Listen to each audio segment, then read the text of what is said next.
আজ চলে এসেছি রান্না করতে। তো এমনভাবে বলছি যেন আমি এই প্রথমবার রান্না করতে এসেছি। যাই হোক, সকাল সকাল স্নান করে চলে এলাম রান্না করতে।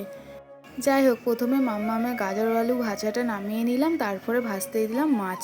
আজকে না যেই সব রান্না হচ্ছে এগুলো কিন্তু সবারই আজকে খুব ফেভারিট। মাছটা ভাজা হয়েছে, তার আমি এখানে যেটা ফেটাচ্ছি সেটা হচ্ছে মাছের ডিম। হ্যাঁ, এটা আমাদের যে মাছ এনেছিল সেই মাছের না, মাম্মামকে আমার একটা কাকু দিয়ে গেছে।